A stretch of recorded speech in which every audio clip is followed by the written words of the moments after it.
একজন serial killer যে কিনা একের পর এক খুন করেই যাচ্ছে। সবগুলো খুন একই প্যাটার্নে হচ্ছে। পুলিশ কোনো ক্লুই খুঁজে পাচ্ছে না, যেন পুলিশকেই নাকানি চুবানি খাওয়াচ্ছে। কিলার কেনই বা এতগুলো খুন করছে, কি তার কারণ, এসব জানতে পুরো এক্সপ্লেনেশনটি দেখতে হবে। মুভির শেষের দিকে টুইস্ট আপনি কখনো কল্পনাও করতে পারবেন না। তাহলে চলুন আজকের এক্সপ্লেনেশন শুরু করা যাক। আমি রেজাউল আছি আপনাদের সাথে, আর আপনারা দেখছেন দ্য রিয়েলিটি স্টোরিজ। মুভির শুরুতে দেখা যায় রাতের অন্ধকারে জঙ্গলের মাঝে একটা লাশকে পেট্রোল ঢেলে আগুন দিয়ে পুড়িয়ে ফেলা হয়। পরের দিন এটা নিয়ে মিডিয়াতে অনেক বেশি তোলপাড় হয়। মিডিয়া এই খুনের বিষয়ে অনেক বেশি চর্চা করতে থাকে। অপরদিকে গত কয়েক মাস থেকে চেন্নাই শহরে বিভিন্ন ফাইন্যান্স কোম্পানিতে ডাকাতি হচ্ছে। এসব ঘটনা নিয়ে পুলিশ অনেক বেশি প্রেসারে আছে। যাই হোক, ডাকাতির কেসটি আরভিন নামের একজন অফিসারকে দেওয়া হয়। আরভিন কেসটি স্টাডি করে বুঝতে পারে এই ডাকাত দল মূলত ফাইন্যান্স কোম্পানিগুলোকে টার্গেট করে। যেহেতু এসব কোম্পানিতে কোনো সমস্যা হলে পুলিশ পৌঁছাতে অনেক বেশি সময় লাগে, সেহেতু তারা ব্যাংক ডাকাতি না করে ফাইন্যান্স কোম্পানিগুলোকে টার্গেট করে। আরভিন একটা বুদ্ধি খাটায়। সে পুলিশের মাধ্যমে তাদের কিছু গহনার মধ্যে জিপিএস ট্র্যাকার লাগিয়ে সবগুলো কোম্পানির ভোল্টে রেখে দেয়, যেন এবার ডাকাতি হলে জিপিএস ট্র্যাক করে ডাকাত দলকে ধরা যায়। যাই হোক, একটি ফাইন্যান্স কোম্পানিতে ডাকাতি হয়। এরপর আরভিন জিপিএস ট্র্যাক করে ডাকাত দলের আস্তানায় চলে যায়। আরভিনদের সাথে ডাকাতদের অনেক বেশি ফাইট হয়। পরে পুরো পুলিশ ফোর্স এসে ডাকাত দলকে গ্রেপ্তার করে। আরভিনদের এমন সাফল্য দেখে তার সিনিয়র তার প্রতি অনেক বেশি সন্তুষ্ট হয়। সে আরভিনদের উপরে খুশি হয় এবং তাকে আরেকটি কেস দেয়। এই কেসটি হলো মাদক পাচারের। বিদেশ থেকে এক ধরনের মাদক পাচার করে আনা হয়, যার কয়েকটি বড়ি খেলেই একজন মানুষের ব্রেইনের সেল নষ্ট হয়ে মারা যাবে। যাই হোক, এদিকে শহরে ইতিমধ্যে 2টি খুন হয়ে গেছে। এই কেস সমাধানের ভার পড়ে এসিপি রাজিতের উপর।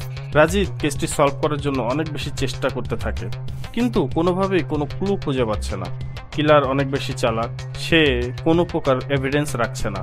খুনি প্রথমে গুলি করে হত্যা করে, পরে লাশকে আগুনে পুড়িয়ে ফেলে, এমনভাবে পোড়ায় যেন লাশকে আইডেন্টিফাই করা মুশকিল হয়ে যায়। একে একে 6টি খুন হয়, কিন্তু রাজিত কোনো ক্লুই খুঁজে পাচ্ছে না। এদিকে তার সিনিয়র রাজিতের উপর অনেক বেশি ক্ষুব্ধ। অপরদিকে আরভিনকে দেয়া মাদক পাচারের কেসটিও সে সলভ করে ফেলে। সিনিয়র তার উপর অনেক বেশি খুশি। একই থানায় 2 ধরনের চিত্র আমরা দেখতে পাই। যাই হোক, একদিন রাজিত ড্রাইভ করার সময় গুরুতর অ্যাক্সিডেন্ট করে। তাকে হাসপাতালে ভর্তি করানো হয়। চিকিৎসক জানায় রাজিত কোমায় চলে গেছে। এরপর সিনিয়র আরভিনকে এই অসম্পূর্ণ কেসটি হস্তান্তর করে। সে আরভিনকে বলে, অলরেডি এই কেস নিয়ে মিডিয়াতে অনেক বেশি চর্চা হচ্ছে।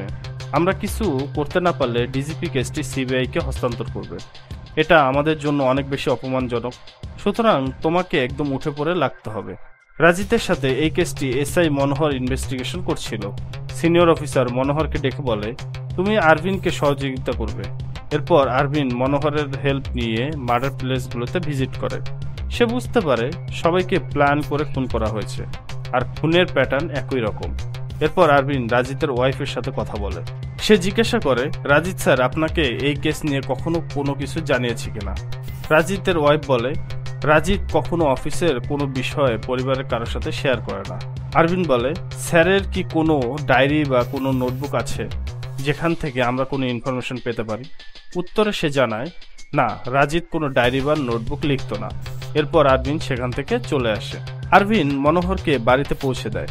তখন সে জানতে পারে মনোহরের ওয়াইফ 1 বছর আগে মারা গেছে। তার একটা ছেলে আছে, সে একাই ছেলেকে লালন পালন করে। এসব জানতে পেরে আরভিন অনেকটাই ইমোশনাল হয়ে যায়। পরের দিন আরভিন থানায় যাওয়ার সময় তার গাড়িটি নষ্ট হয়ে যায়। সে লিফট নেওয়ার জন্য হাত বাড়ায়। তার সামনে একটি কালো গাড়ি থামে। সেই গাড়িতে সঞ্জনা ছিল। সঞ্জনা ও আরভিনদের পরিচয় হয় অন্যভাবে। একদিন সঞ্জনা তার মায়ের কথা মতো একটি রেস্টুরেন্টে যায় একটা ছেলের সাথে দেখা করতে। তার মা জানায় গ্রে কালারের শার্ট পরে সেই ছেলেটি আসবে। সেদিন রেস্টুরেন্টে আরভিন গ্রে কালারের শার্ট পরে যায়। সঞ্জনা গিয়ে আরভিনকে বলে, হাই পৃথিবী। আরভিন জানায়, তুমি যাকে খুঁজতেছো আমি সে নই। এদিকে সঞ্জনার আরভিনকে দেখা মাত্রই পছন্দ হয়ে যায়। সে জানায়, তুমি সে না হলেও তোমাকে আমার বেশ পছন্দ হয়েছে। তুমি কি সিঙ্গেল? তাহলে আমি তোমাকে বিয়ে করব। আরভিন কিছু বলতে যাবে, ঠিক তখনই পিছন থেকে কয়েকজন গুন্ডা এসে আরভিনকে অ্যাটাক করে। গুন্ডারা বলে, তুই তো সব কেস সলভ করে ফেলিস, আজকে তোকে মেরে ফেলবো, তারপর দেখব তুই কিভাবে কেস সলভ করিস। যাই হোক, আরভিন অনেক বেশি ফাইট করে তাদের সাথে। গুন্ডারা ধরাশায়ী হয়ে পড়ে। আরভিনদের ফাইট দেখে সঞ্জনা আরও বেশি তার উপর ফিদা হয়ে যায়। সে আরভিনদের উপর নজরদারি করতে থাকে, তাকে বোঝাতে চায় সে তাকে অনেক বেশি ভালোবাসে, কিন্তু আরভিন এসবের কোনো কিছুকেই পাত্তা দেয় না। যাই হোক, গাড়িতে সঞ্জনাকে দেখে আরভিন লিফট নিতে চায় না। তখন সঞ্জনা বলে, আশা করি অফিসে লেট করতে চাইবেন না, আমার গাড়িতে না উঠলে আপনার লেট হয়ে যাবে। কি আর করার, আরভিন বাধ্য হয়ে গাড়িতে উঠে বসে। এরপর দেখা যায় একটা বাস স্টপেজে একজন লোক বসে মোবাইল টিপতেছে। বৃষ্টি পড়ছে, সেখানে আর কেউ নেই। ঠিক তখনই সেখানে গাড়িতে করে কিলার আসে। সে মুখে একটি মাস্ক পরেছে। সে লোকটিকে ইলেকট্রিক শক দিয়ে বেহুশ করে গাড়িতে করে নিয়ে চলে যায়। পরের দিন একটি পুরনো বিল্ডিং এর মধ্যে লাশ খুঁজে পাওয়া যায়। মনোহর এবং আরভিন সেখানে পৌঁছায়। মনোহর জানায় এই খুনটিও আগের প্যাটার্নে করা হয়েছে। প্রথমে কপালে গুলি করে মারা হয়েছে, তারপর আগুনে পুড়িয়ে ফেলা হয়েছে। যাই হোক, তারা লাশটিকে ফরেন্সিকে পাঠায়। তবে এবার তারা একটা ক্লু খুঁজে পায়। ডাক্তার জানায় লাশের পা থেকে একটা প্লেট পাওয়া গেছে। ধারণা করা হচ্ছে 4 থেকে 5 মাস আগে অপারেশন করে এই লোকের পায়ে প্লেটটি বসানো হয়েছে। আপনি কোনো একজন অর্থোপেডিককে দেখালে সে আপনাকে আরো বেশি ইনফরমেশন দিতে পারবে। আরভিন একজন অর্থোপেডিকের সাথে দেখা করে। সে জানায় এই প্লেটটি নতুন মডেলের, 1 বছর আগেই এটাকে ম্যানুফ্যাকচার করা হয়। গত কয়েক মাসে কারা এই প্লেটটি লাগিয়েছে আমি আপনাকে লিস্ট দিতে পারবো, তবে আমার কিছুটা সময় লাগবে। আরভিন জানায় উপর থেকে অনেক প্রেশার আসতেছে এই কেস নিয়ে, অত বেশি সময় দিতে পারবো না। সে যেন একদিনের মধ্যে ডিটেলস জোগাড় করার চেষ্টা করে। এরপর আরভিন ডাক্তারের চেম্বার থেকে বের হয়ে দেখতে পায় মনোহর একজন কার্ডিয়াক সার্জনের রুম থেকে বের হলো। আরভিন সেই ডাক্তারের সাথে দেখা করলে সে জানায় মনোহর একটি জটিল হার্টের রোগে ভুগতেছে। খুব দ্রুত তার হার্ট ট্রান্সপ্লান্ট করা না গেলে তাকে বাঁচানো যাবে না। এটা শুনে আরভিন অনেকটাই আপসেট হয়ে যায়। পরের দিন ডাক্তার 40 জনের লিস্ট পাঠায় যারা এই মডেলের প্লেট লাগিয়েছে। সেখান থেকে আরভিন প্রোফাইল স্টাডি করে 7 জনকে সিলেক্ট করে। আরভিন আর মনোহর সেই 7 জনের খোঁজ করতে শুরু করে। একে একে তারা 6 জনের সাথে দেখা করে। সবার পায়ের মধ্যে প্লেট বসানো আছে। যাই হোক, আর মাত্র একজন বাকি, তার নাম সুধাকর। তারা অনেকটাই শিওর হয়ে যায় হয়তো সুধাকরকেই খুন করা হয়েছে। তারা সুধাকরের ঠিকানায় গিয়ে দেখে সুধাকর এখনো জীবিত।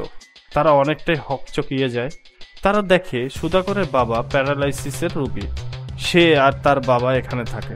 তখন আরভিন বলে, তোমার কি কোনো অ্যাক্সিডেন্ট হয়েছিল এর আগে? সুধাকর বলে, 6 মাস আগে আমার একটা অ্যাক্সিডেন্ট হয়, তখন আমার পায়ে একটা প্লেট লাগানো হয়েছিল। আরভিন বলে, আমাকে একটু পানি খাওয়াতে পারবে? সুধাকর পানি নিয়ে আসতে গেলে আরভিন ঘরটা ভালো করে দেখতে থাকে। আরভিন একটা ডায়েরিতে হাত দিতে গেলে সুধাকর তড়িঘড়ি করে চলে আসে। যাই হোক, তারা সেখান থেকে বের হয়ে চলে আসে। আরভিনদের কেমন জানি সন্দেহ হয়, তার মনে হচ্ছে সুধাকর তাদের মিথ্যা কথা বলেছে। এরপর হঠাৎ সঞ্জনা কল দিয়ে জানায় তার সাথে দেখা করতে হবে। আরভিন প্রথমে না করলেও তার জোরাজুরিতে সে তার সাথে দেখা করতে রাজি হয়ে যায়। আরভিন রাতে সঞ্জনার সাথে দেখা করতে যায়। তখন সঞ্জনা তাকে প্রপোজ করে বসে। আরভিন বলে, তোমার বয়স কম, তুমি অনেকটাই আবেগে চলতেছো, কয়েকদিন গেলে সবকিছু কেটে যাবে। সে প্রপোজাল রিজেক্ট করে। সঞ্জনা অনেক বেশি কষ্ট পায়। সে ওখান থেকে চলে যায়। কয়েকদিন পরে আরেকটি মার্ডার হয়। লাশ একটি টানেলে পাওয়া যায়। একইভাবে খুন করা হয়েছে। লাশটি এমনভাবে পুরানো হয়েছে যে একদম আইডেন্টিফাই করা যাচ্ছে না। আরভিন দায়িত্বরত কনস্টেবলদের বলে, তোমরা কি কোনো ক্লু খুঁজে পেয়েছো বা কোনো ইনফরমেশন জানতে পেরেছো? তখন একজন কনস্টেবল জানায়, স্যার, গতকাল একজন ভিক্ষুক এসেছিল থানায়। সে বলছিল কেউ একজন একটা মেয়েকে তুলে নিয়ে গেছে। ভিক্ষুকটি পাগল, যার কারণে আমরা তার কথার গুরুত্ব দেইনি। আরভিন নিজে সেই ভিক্ষুকের সাথে কথা বললে সে জানায় গতরাতে একজন মেয়ে বাস থেকে নেমে রাস্তা দিয়ে যাচ্ছিল। প্রচুর বৃষ্টি হচ্ছিল, রাস্তায় কোনো মানুষ নেই। হঠাৎ মাস্ক পরা একজন লোক এসে মেয়েটিকে ইলেকট্রিক শক দিয়ে অজ্ঞান করে ফেলে। তারপর তাকে নিয়ে চলে যায়। আমি রাস্তার পাশে বসে এসব দেখেছি। তবে সেই মেয়েটি প্রতিদিন স্কুটিতে করে যেত, কিন্তু সেদিন সে বাসে করে ফিরেছিল। এসব শুনে আরভিন কনস্টেবলকে বলে, যেহেতু মেয়েটি প্রতিদিন স্কুটিতে যায়, সেদিন শুধু বাসে করে ফিরেছিল, তার মানে তার স্কুটিটি খারাপ হয়ে গেছে। সে কোথাও এটা ঠিক করতে দিয়েছে। আশেপাশে সব গ্যারেজে খোঁজ লাগাও, দেখো কোনো মেয়ে কোনো স্কুটি রিপেয়ার করতে দিয়েছে কিনা। পুলিশ অনেক খোঁজাখুঁজির পরে একটা স্কুটি খুঁজে পায়, যেটা কয়েকদিন আগে রিপেয়ার করতে দেওয়া হয়েছে, কিন্তু এখনো নেওয়া হয়নি। যাই হোক, স্কুটির সিটি নিচ থেকে আরভিন ও মনোহর মেয়েটির ড্রাইভিং লাইসেন্স ও অ্যাড্রেস ডিটেলস পায়। মেয়েটির নাম হলো মীরা। তারা মীরার বাসায় গেলে দেখতে পায় মীরা তো বাসাতেই আছে। মীরাকে জিজ্ঞাসাবাদ করলে সে বলে, বাবা মা একটা কাজে শহরে বাহিরে গেছে, বর্তমানে আমি একাই বাসায় আছি।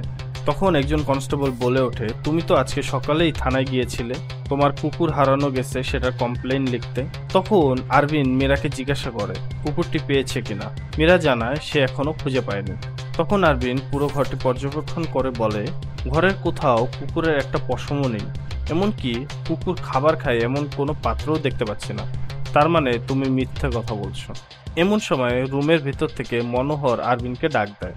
আরভিন ভিতরে গিয়ে কয়েকটি ফটো দেখতে পায়, যেখানে মীরা ও তার যমজ বোনের ছবি রয়েছে। তারা টুইন্স বার্ড স্কুলে পড়তো। এই একই স্কুলের ছবি আরভিন সুধাকরের বাসায় দেখেছিল। তার কাছে সবকিছু ক্লিয়ার হয়ে যায়। আসলে সুধাকর ও মীরা দুজনেরই যমজ ভাই বোন আছে। তাদের মধ্যে একজন মারা গেছে। আরভিন মিথ্যা ধরতে পেরে সুধাকর ও মীরাকে থানায় নিয়ে এসে জিজ্ঞাসাবাদ করে। সুধাকর বলে, আমরা দুই ভাই, আমার নাম সুরেন্দর এবং আরেকজনের নাম সুধাকর। আমরা দুজনে একই বাসায় থাকতাম। একদিন সুধাকর রাতে SMS করে বলে আমার আসতে লেট হবে। যেহেতু সুধাকর প্রায় লেট করে বাসায় ফিরে, সুতরাং আমি বিষয়টা অত বেশি গুরুত্ব দেইনি। সকালে ঘুম থেকে উঠে দেখি সুধাকর ফিরেনি। আমি ওর খোঁজ করতে অফিসের উদ্দেশ্যে বের হব, ঠিক তখনই আমার ফোনে একটা ভিডিও কল আসে। আমি কল রিসিভ করা মাত্রই দেখতে পারি একজন মাস্ক পরা লোক সুধাকরকে বেঁধে টর্চার করতেছে। সে বলে তার কথা না শুনলে সুধাকরকে মেরে ফেলবে। বাধ্য হয়ে আমি ওনার বলা জায়গায় যাই। হঠাৎ পিছন থেকে আমাকে ইলেকট্রিক শক দেওয়া হয়। আমি বেহুশ হয়ে পড়ে যাই। জ্ঞান ফিরলে আমি নিজেকে একটা কনস্ট্রাকশন বিল্ডিং এর মধ্যে দেখতে পাই।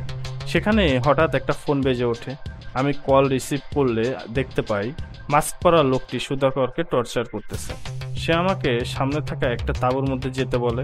আমি ভিতরে গিয়ে দেখি একজনকে বেঁধে রাখা হয়েছে, মাথায় বস্তা বেঁধে দিয়েছে, তাকে চেনা যাচ্ছে না। এরপর আমরা দেখতে পাই একইভাবে জিজ্ঞাসাবাদ মীরাকেও করা হচ্ছে। সে জানায় তার নাম তারা। একদিন মীরা SMS করে বলে সে আজকে তার বান্ধবীর বাসায় থাকবে, সকালে বাসায় ফিরবে। সকালে মীরা বাসায় না ফিরলে আমি টেনশনে পড়ে যাই। মীরার নাম্বারটাও বন্ধ পাওয়া যাচ্ছিল, তাই পুলিশ স্টেশনে যাব কমপ্লেন লিখতে। ঠিক তখনই আমার ফোনে একটা ভিডিও কল আসে। আমি রিসিভ করা মাত্রই দেখতে পাই একজন মাস্ক পরা লোক মীরাকে বেঁধে রেখেছে। সে বলতেছে তার কথা মতো না চললে সে মীরাকে মেরে ফেলবে। সে আমাকে রেল স্টেশনের পিছনে রাতে যেতে বলে, তারপর ফোন কেটে দেয়। এসব শুনে আমি অনেকটাই ঘাবড়ে যাই, তাই তখন সাথে সাথে পুলিশ স্টেশনে চলে যাই। থানার সামনে যাওয়া মাত্রই সেই লোক আমাকে আবার কল দিয়ে বলে আমি যদি পুলিশকে কিছু বলি তাহলে সে মীরাকে মেরে ফেলবে। তখন কনস্টেবল স্যার আমাকে জিজ্ঞাসা করে বসে কি হয়েছে। আমি কি বলবো ভেবে না পেয়ে বলি যে আমার কুকুর হারানো গেছে, তার কমপ্লেন লিখতে এসেছি। এরপর সেদিন রাতে আমি রেল স্টেশনের পিছনে যাই। হঠাৎ পিছন থেকে একটা ইলেকট্রিক শক পেয়ে আমি জ্ঞান হারাই। জ্ঞান ফিরলে আমি দেখতে পাই আমি একটা পুরনো কনস্ট্রাকশন বিল্ডিং এর মধ্যে। আমাকে সেখানে থাকা একটা তাঁবুর মধ্যে যেতে বলে। আমি গিয়ে দেখি একজনকে বেঁধে রাখা হয়েছে। এরপর তাদের দুজনের সাথে একই ঘটনা ঘটে। সুরেন্দর ও তারাকে বলা হয় সামনে থাকা পিস্তল দিয়ে বস্তাবন্দি মানুষটিকে গুলি করতে। তারা দুজনেই গুলি করতে চায় না। তখন সেই লোকটি সুধাকর ও মীরাকে টর্চার করে তাদের গুলি করতে বাধ্য করে। তারা দুজনেই গুলি করে। এরপর তারা বের হয়ে আসে। তাদেরকে আবার অজ্ঞান করে বাসায় পাঠিয়ে দেওয়া হয়। এরপর তাদের জ্ঞান ফিরলে ফোনে আবার ভিডিও কল আসে। সেখানে তারা দেখতে পায় দুজনেই মূলত তাদের নিজের ভাই ও বোনকে গুলি করে হত্যা করেছে। মূলত খুনি রেকর্ডিং করে ভিডিও কল দিয়েছিল, আর বস্তার মধ্যে সুধাকর ও মীরাকেই বেঁধে রাখা হয়েছিল। তারা আর সুরেন্দর যেহেতু নিজেই তাদের ভাই বোনকে হত্যা করেছে, সেহেতু তারা পুলিশের কাছে মিথ্যা বলে নিজেকে বাঁচানোর জন্য। তারপর আরভিন সুরেন্দর ও তারাকে একসাথে বসিয়ে জিজ্ঞাসা করে তোমরা একসাথে একই স্কুলে পড়েছ, তোমাদের কারোর প্রতি সন্দেহ হয় কিনা। দুজনেই বলে ওঠে বেঞ্জামিনের কথা। তাদের ভাষ্যমতে এই খুনের সাথে বেঞ্জামিন জড়িত। সবকিছু শোনার পরে আরভিন তাদেরকে যেতে বলে। ঠিক সেই সময় মনোহর সুরেন্দরকে জিজ্ঞাসা করে তোমার পায়ে সুধাকরের মতো অপারেশন হয়েছে কিনা। তখন সুরেন্দর বলে আসলে ছোটবেলা থেকেই আমি সুধাকরের সাথে অনেক বেশি অ্যাটাচ ছিলাম, তাই তার পায়ে যখন অপারেশন করা হয় তখন আমিও আমার পায়ে ছুরি দিয়ে কেটে সিমিলার টাইপের জখম করি। এতে করে তার পায়ের দাগ ও আমার পায়ের দাগ একই রকম হয়ে যায়। এরপর সুরেন্দর ও তারা চলে যায়। মনোহর আরভিনকে বলে, স্যার, আমার মনে হচ্ছে এরা কিছুটা মিথ্যা বলছে। তখন আরভিন বলে, সত্য মিথ্যা যাচাই করতে হলে আমাদের কুইন্সবার্গ স্কুলে যেতে হবে। এরপর মনোহর ও আরভিন কুইন্সবার্গ স্কুলের শিক্ষিকা শান্তির সাথে দেখা করে। আরভিন শান্তিকে সবকিছু খুলে বলে। সে আরো বলে, ইতিমধ্যে 8টি খুন হয়ে গেছে। আমাদের মনে হচ্ছে সবগুলো খুনই বেঞ্জামিন করেছে। বাকিদের বাঁচাতে হলে আমাদের স্কুলের বিষয়ে সবকিছু জানা দরকার। তখন শান্তি 23 বছর আগের কাহিনী বলা শুরু করে। শান্তি বলে, 23 বছর আগে তারা স্বামী স্ত্রী মিলে একটি স্কুল প্রতিষ্ঠা করে। ভাগ্যক্রমে তাদের স্কুলে 4 জন যমজ বাচ্চা ভর্তি হয়। এতে করে পত্রিকায় তাদের স্কুলের নামে বেশ চর্চা হয়। তখন শান্তির হাজবেন্ড রাভি অফার দেয়, যদি তাদের স্কুলে যমজ বাচ্চা ভর্তি হয় তাহলে একজনের বেতন দিয়ে 2 জনেই লেখাপড়া করতে পারবে। এটা শুনে বেশ কয়েকজন যমজ বাচ্চা তাদের স্কুলে ভর্তি হয়, যার ফলে তারা স্কুলের নাম পরিবর্তন করে টুইন্সবার্গ রেখেছিল। একদিন তারা দাবা চ্যাম্পিয়নশিপে গেলে সেখানে তারা বেঞ্জামিনের দেখা পায়। বেঞ্জামিন তখন দাবার চ্যাম্পিয়ন হয়েছিল। রাভি জানতে পারে বেঞ্জামিন ও ফ্রান্সিস যমজ 2 ভাই। তখন রাভির মাথায় একটা আইডিয়া আসে, সে যদি বেঞ্জামিনকে তাদের স্কুলে ভর্তি করাতে পারে তাহলে তার মাধ্যমে তারা অনেক দাবা চ্যাম্পিয়নশিপ জিততে পারবে। এতে করে তার স্কুলের নাম চারদিকে ছড়িয়ে পড়বে। যেই ভাবা সেই কাজ। তারা বেঞ্জামিনের কাছে এই প্রস্তাব নিয়ে যায়। তারা দেখে বেঞ্জামিন ও ফ্রান্সিস রাস্তার পাশে একটি তাঁবুর মধ্যে থাকে। তাদের বাবা মা রোড অ্যাক্সিডেন্টে মারা গিয়েছিল। তারপর থেকেই তারা নিজেরাই নিজেদের খরচ চালায়। রাভি বেঞ্জামিনকে তার স্কুলে ভর্তির কথা বললে বেঞ্জামিন প্রথমে সেটা প্রত্যাখ্যান করে। অনেক জোরাজুরির পরে বেঞ্জামিন যখন বুঝতে পারে এই স্কুলে ভর্তি হলে ফ্রান্সিস একটু বেশি ভালো থাকতে পারবে, ভালো খেতে পারবে, তখন সে রাজি হয়ে যায়। এরপর বেঞ্জামিন আর ফ্রান্সিস টুইন্সবার্গ স্কুলে ভর্তি হয় এবং তাদের থাকার জন্য স্কুলের একটি কক্ষ দিয়ে দেওয়া হয়। ফ্রান্সিস অনেক বেশি মেধাবী ছিল, প্রতিবারই সে ক্লাসে টপ করে। আর এদিকে বেঞ্জামিন দাবা চ্যাম্পিয়নশিপে সাফল্য নিয়েই চলেছে। পুরো স্কুলে বেঞ্জামিন ও ফ্রান্সিসের জয় জয়কার শুরু হয়ে যায়। প্রত্যেকটি শিক্ষক শিক্ষিকা বাকি শিক্ষার্থীদের তাদের উদাহরণ দেয়, কিন্তু এসব শুনে স্কুলের অন্যান্য শিক্ষার্থীদের মনে তাদের উপর হিংসাত্মক মনোভাব তৈরি হয়। কেননা তাদের কারণেই সেসব শিক্ষার্থীরা বাবা মায়ের কাছে অনেক বকাঝকা শোনে। একদিন ফ্রান্সিস ক্লাসে গেলে সবাই তাকে পাগল বলে ঠাট্টা বিদ্রূপ করতে থাকে। এর ফলে ফ্রান্সিস অনেক কান্নাকাটি করে। বেঞ্জামিন এতে অনেক বেশি রেগে যায়। সে ওই ক্লাসের শিক্ষার্থীদের সাথে মারামারি করে। শান্তি ম্যাডাম যখন জানতে পারে তখন সে বেঞ্জামিন ও বাকি শিক্ষার্থীদের শাস্তি দেয়। শিক্ষার্থীরা বেঞ্জামিন ও ফ্রান্সিসের উপর আরো বেশি রেগে যায়। এদিকে শান্তি হলো দাবার ন্যাশনাল প্লেয়ার। সে প্রায়ই বেঞ্জামিনকে সাথে নিয়ে দাবা খেলে, তবে আজ বেঞ্জামিন বারবারই হেরে যাচ্ছিল। এটা দেখে শান্তি বেঞ্জামিনকে বলে, কয়েকদিন পরেই তোমার দাবার চ্যাম্পিয়নশিপ রয়েছে, এভাবে খেললে তুমি তো হেরে যাবে। এভাবে হেরে গিয়ে স্কুলের নাম ডুবানোর চাইতে তুমি বরং এবার প্রতিযোগিতায় অংশগ্রহণ করো না। এটা শুনে বেঞ্জামিন বলে, ম্যাডাম প্লিজ আমার সাথে আরও একটি গেম খেলুন। শান্তি প্রথমে খেলতে রাজি হয় না, কিন্তু বেঞ্জামিনের জোরাজুরিতে সে আরেকটি গেম খেলে। তবে এবার বেঞ্জামিন খুব সহজেই জিতে যায়। এটা দেখে শান্তি বলে, তাহলে তুমি কি এতক্ষণ ইচ্ছাকৃতভাবে হেরে যাচ্ছিলে? তখন বেঞ্জামিন যা বলে এটা শুনে শান্তি পুরো নিস্তব্ধ হয়ে যায়। সে বলে, আপনি আমার মায়ের মতো। সন্তান কি তার মাকে কখনো হারাতে পারে? ঠিক তখনই ইলেকট্রিসিটি চলে যায়। বেঞ্জামিন ছুটে ঘর থেকে বের হয়ে যায়। সে ফ্রান্সিসকে গিয়ে জড়িয়ে ধরে, কারণ ফ্রান্সিস মূলত অন্ধকার সহ্য করতে পারে না। তার নিক্টোফোবিয়া নামের একটি রোগ রয়েছে। যাই হোক, এরপর বেঞ্জামিনের দাবা চ্যাম্পিয়নশিপের ডেট চলে আসে, কিন্তু সে ফ্রান্সিসকে একা রেখে যেতে চায় না। শান্তি ম্যাডাম ও রাভি স্যার অনেক বোঝানোর পরে বেঞ্জামিন যেতে রাজি হয়। বেঞ্জামিন যাওয়ার পরে ক্লাসের বাকি শিক্ষার্থীরা ফ্রান্সিসকে অনেক তুচ্ছ তাচ্ছিল্য করে। ফ্রান্সিসের প্রত্যেকটি মুহূর্ত নরক বানিয়ে রাখে। সে শুধু কান্না করতে থাকে। যাই হোক, বেঞ্জামিন চ্যাম্পিয়ন হয়ে ফিরে আসে। বেঞ্জামিন আসার পরে ফ্রান্সিস তাকে এই কদিনের ঘটনাগুলো শেয়ার করে না, কারণ সে জানে বেঞ্জামিন এসব জানতে পারলে আবার মারধর শুরু করে দেবে। এরপর একদিন শিক্ষার্থীরা ল্যাবের প্র্যাকটিক্যাল করতে যাবে। তবে শিক্ষকরা যমজদের মধ্যে একজনকে ফিজিক্স ল্যাবে পাঠায় এবং আরেকজনকে কেমিস্ট্রি ল্যাবে পাঠায়। ল্যাবে যাওয়ার সময় একজন শিক্ষিকা আরেকজনকে বলছিল, তুমি কি জানো ফ্রান্সিসের নিক্টোফোবিয়া নামে একটি রোগ রয়েছে, যার কারণে সে অন্ধকার মোটেও সহ্য করতে পারে না। এই কথাটা আবার তাদের পিছনে থাকা একজন স্টুডেন্ট শুনে ফেলে। সে ল্যাবে এসে বাকি স্টুডেন্টদের এ কথা শেয়ার করে এবং তারা ফ্রান্সিসকে শাস্তি দেওয়ার একটা প্ল্যান বানায়। সেদিন ফ্রান্সিস কেমিস্ট্রি ল্যাবে এবং বেঞ্জামিন ফিজিক্স ল্যাবে গিয়েছিল।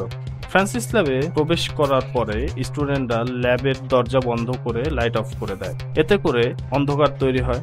ফ্রান্সিস চিৎকার করা শুরু করে। ফ্রান্সিসের চিৎকার শুনে বেঞ্জামিন ফিজিক্স ল্যাব থেকে ছুটে চলে আসে, কিন্তু সে এসে দেখে ফ্রান্সিস মাটিতে লুটিয়ে পড়ে আছে। তাকে হাসপাতালে নেওয়া হলে দায়িত্বরত চিকিৎসক তাকে মৃত ঘোষণা করে। ফ্রান্সিসের মৃত্যুতে বেঞ্জামিন একেবারেই ভেঙে পড়ে, কারণ ফ্রান্সিস তার কাছে সবকিছু ছিল। যাই হোক, 3 দিন পরে বেঞ্জামিন ক্লাসে ফিরে আসে, তবে সে কোনোভাবেই ক্লাসে মন দিতে পারছিল না। সে শুধু কান্না করছিল। এক পর্যায়ে সে ব্যাগ নিয়ে ক্লাস থেকে বের হয়ে যায়। তবে বের হওয়ার আগে সে ক্লাসের সকল শিক্ষার্থীকে রাগান্বিতভাবে একবার দেখে নেয়। যাই হোক, বেঞ্জামিনের এই অবস্থা দেখে স্কুলের শিক্ষিকা মাদার হেলেন রাভি স্যারকে বলে, বেঞ্জামিন এখন পুরোপুরি ডিপ্রেসড, তার জন্য জায়গা পরিবর্তন করা অত্যন্ত জরুরি। তাই সে বেঞ্জামিনকে নিয়ে যেতে চায়। যদি রাভি স্যার পারমিশন দেয় তাহলে সে তাকে নিয়ে যাবে। সে পারমিশন দিয়ে দেয়। এরপর রাভি স্যার বেঞ্জামিনের সাথে কথা বললে বেঞ্জামিন তাকে ইগনোর করে চলে যায়, কারণ বেঞ্জামিন জেনে গিয়েছিল রাভি স্যারের আসল রূপ। যখন ডাক্তার ফ্রান্সিসকে মৃত ঘোষণা করে, তারপর শান্তি রাভিকে বলেছিল আমাদের পুলিশ কমপ্লেন করা উচিত। তখন রাভি বলে, ওরা হলো অনাথ, একজন অনাথের জন্য আমি আমার স্কুলের রেপুটেশন নষ্ট করতে পারবো না।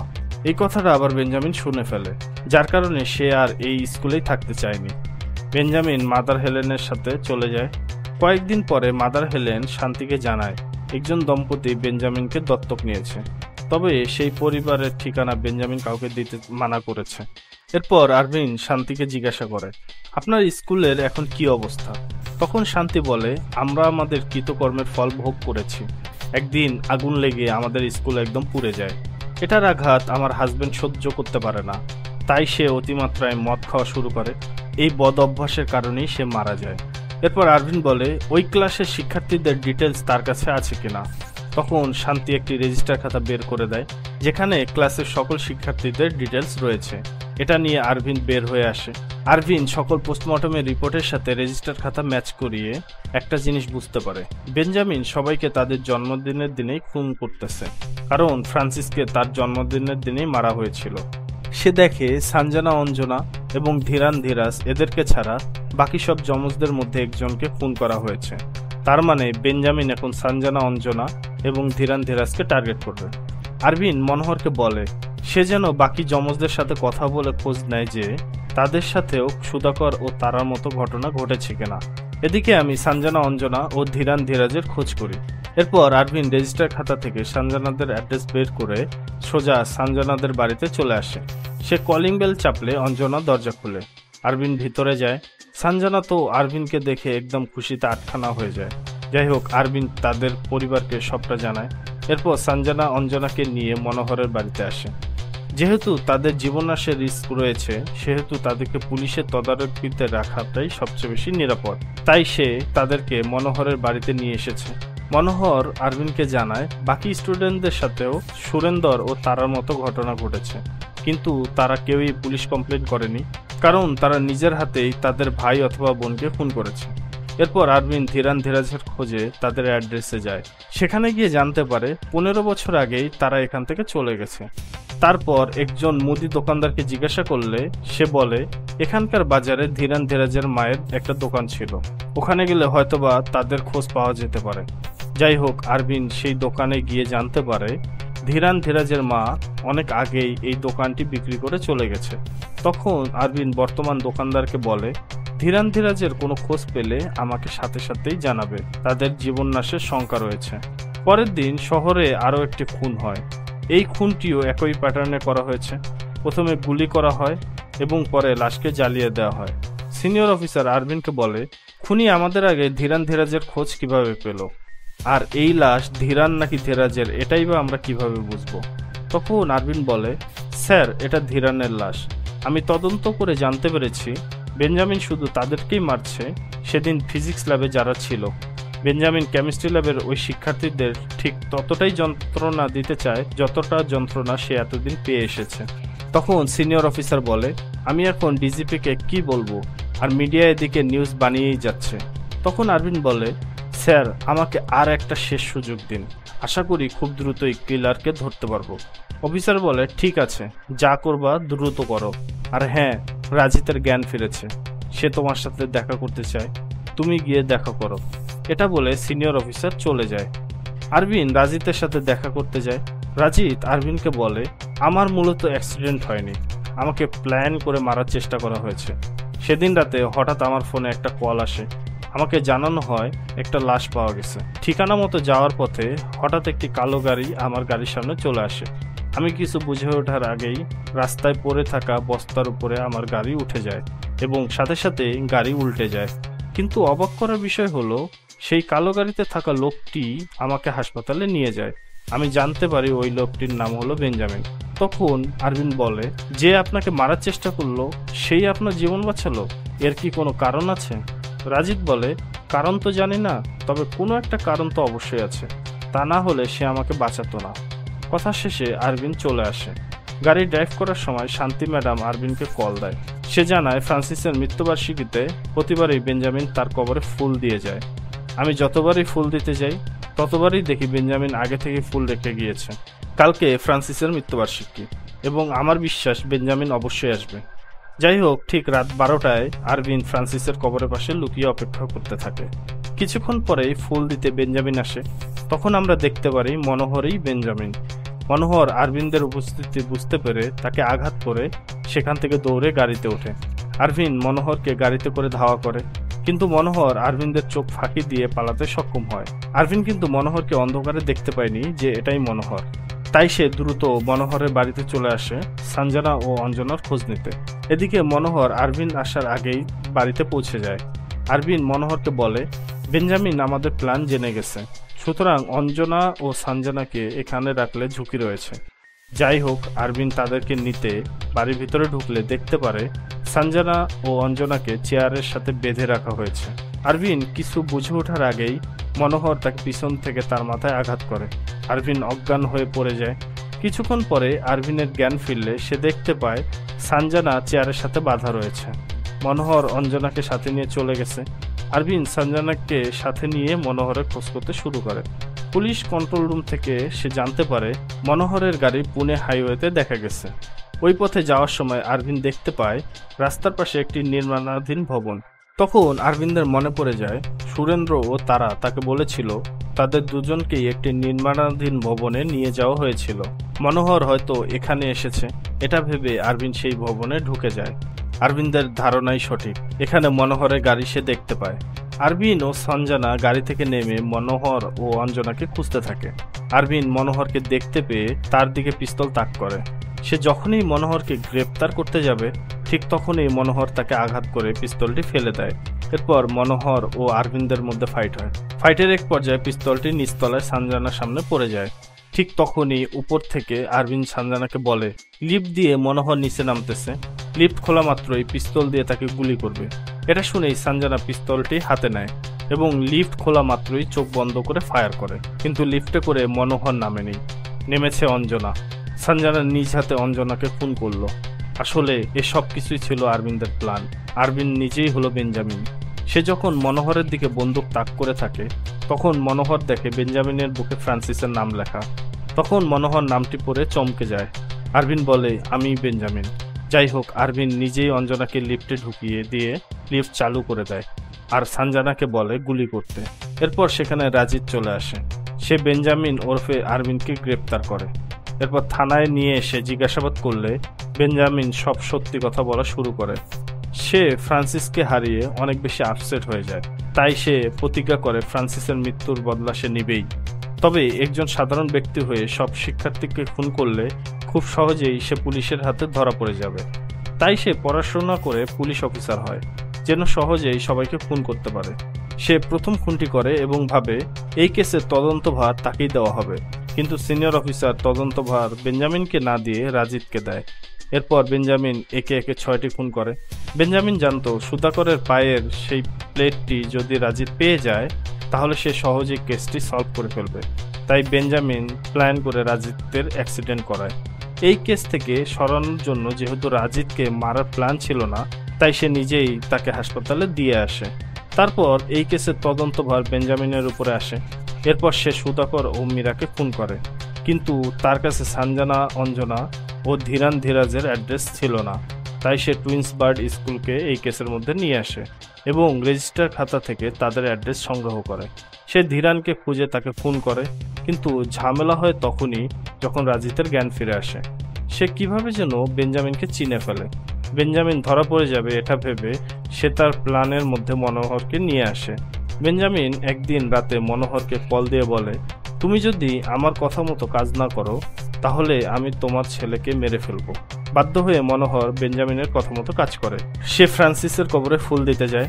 এরপর বেঞ্জামিনের কথা মতো অঞ্জনাকে নির্মাণাধীন ভবনে নিয়ে আসে। সেখানেই বেঞ্জামিন তার প্ল্যান মাফিক সঞ্জনার মাধ্যমে অঞ্জনাকে খুন করে। বেঞ্জামিনের পরে রাজিত বলা শুরু করে সে কিভাবে বেঞ্জামিনকে চিনতে পারল। বেঞ্জামিন যখন রাজিতের সাথে দেখা করতে আসে তখন সে সিগারেট ধরানোর জন্য একটা লাইটার বের করে। রাজিতের মনে পড়ে যায় সে এই লাইটারটা আগেও দেখেছে। যখন তার অ্যাক্সিডেন্টের পর বেঞ্জামিন তাকে হাসপাতালে দিয়ে আসে তখন রাজিত বেঞ্জামিনের কাছে এই লাইটারটা দেখেছে। আরও শিওর হওয়ার জন্য রাজিত আরও খোঁজ খবর নেয় এবং জানতে পারে আরবিন্দই বেঞ্জামিন। রাজিত বেঞ্জামিনকে বলে, তুমি এত মাস্টার প্ল্যান বানালে কিন্তু শুধু একটা লাইটারই তোমাকে পুলিশের কাছে ধরিয়ে দিল। এরপর বেঞ্জামিনকে আদালত মৃত্যুদণ্ডের সাজা প্রদান করে। এই কেস সলভ করার জন্য রাজিত সকলের কাছে বেশ প্রশংসিত হয়। মিডিয়া কনফারেন্স শেষে মনোহর ও রাজিত সিঁড়ি দিয়ে নামার সময় একজন লোক রাজিতের সাথে ধাক্কা খায়। রাজিত লোকটাকে দেখেই বলে, আরে তোমাকে তো ফাইন্যান্স কোম্পানিতে ডাকাতির কারণে গ্রেপ্তার করা হয়েছিল, তুমি বাহিরে কিভাবে? তখন লোকটি বলে, আপনি যাকে গ্রেপ্তার করেছেন সে আমার যমজ ভাই ধীরান। আমার নাম হলো ধীরাজ। আমি সকালে বেঞ্জামিনের খবরটা জানতে পেরেই আপনার কাছে ছুটে এসেছি। বেঞ্জামিন আর আমার ভাই একই জেলে রয়েছে, আমার ভাইকে বাঁচান স্যার। তখন রাজিত বলে, তোমার জন্মদিন কবে? ধীরান বলে, আজকেই। সাথে সাথেই মনোহর ও রাজিত চেন্নাই সেন্ট্রাল জেলে ছুটে যায়, কিন্তু ততক্ষণে দেরি হয়ে গেছে। তারা গিয়ে দেখে বেঞ্জামিন ধীরানকে মেরে ফেলেছে। এরপর বেঞ্জামিন বলতে শুরু করে সে ধীরান ধীরাজের খোঁজে বাজারে গিয়েছিল। তখন দোকানে থাকা লোক দুটি জানায় তারা ওদের সম্পর্কে কিছুই জানে না। যখনই বেঞ্জামিন ফিরে আসতে যাবে ঠিক তখনই লোক দুটি ফিসফিস করে কথা বলতে থাকে। তখন বেঞ্জামিন বুঝে যায় এরা অবশ্যই কিছু জানে। ওদের গ্রেপ্তারের ভয় দেখালে ওরা বলে, ফাইন্যান্স কোম্পানিতে ডাকাতির কেসে ধীরানকে গ্রেপ্তার করা হয়েছে। সেদিন বেঞ্জামিন জানতে পারে তার শেষ শিকার জেলের মধ্যেই আছে। তাকে মারতে হলে অবশ্যই জেলের মধ্যে যেতে হবে। শুরু হয় মাস্টার প্ল্যান। বেঞ্জামিন একটা অজ্ঞাত লাশকে জ্বালিয়ে সবাইকে বোঝায় যে এটা ধীরানের লাশ। তারপর সে রাজিতের সাথে দেখা করে। বেঞ্জামিন জানতো যে রাজিতকে সেদিন হাসপাতালে নিয়ে যাওয়ার সময় সে তার লাইটারটা দেখেছিল। তাই বেঞ্জামিন ইচ্ছা করে সেদিন সিগারেট ধরিয়ে লাইটারটা টেবিলের উপরে রাখে যাতে রাজিত তাকে চিনতে পারে।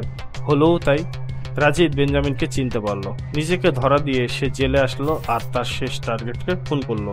এরপর বেঞ্জামিন মনোহরকে বলে, তুমি তোমার ছেলের খেয়াল রেখো, তাকে সুন্দরভাবে লালন পালন করো। সে ইশারাতে বলে তার হার্ট সে মনোহরকে ডোনেট করবে। এরপর বেঞ্জামিন বলে, আমি তো সেদিনই মারা গিয়েছি যেদিন ফ্রান্সিস চলে গেছিল। এটা বলেই সে সেই ড্রাগের বেশ কয়েকটি বড়ি খেয়ে ফেলে, যেটা মাত্রাতিরিক্ত খেলে মানুষের ব্রেইনের সেল নষ্ট হয়ে মানুষ মারা যায়। বেঞ্জামিন মারা যায়। তার শেষ ইচ্ছা হিসেবে তাকে ফ্রান্সিসের পাশেই দাফন করা হয়। বেঞ্জামিন অবশেষে হিরো হয়েই থাকলো। সে মনোহরকে তার হার্ট ডোনেট করে দিয়ে গেল। এখানেই এই অসাধারণ মুভিটির সমাপ্তি ঘটে। বেঞ্জামিন হিরো নাকি ভিলেন সেটা আপনারাই ডিসাইড করুন। আজকের মতো এই পর্যন্তই। ভিডিওটি ভালো লাগলে অবশ্যই লাইক করবেন আর আমার চ্যানেলটি সাবস্ক্রাইব করবেন। আপনাদের একটি লাইক আমাকে উৎসাহ যোগাবে। দেখা হবে পরবর্তী কোনো ভিডিওতে। ততক্ষণে ভালো থাকবেন সবাই।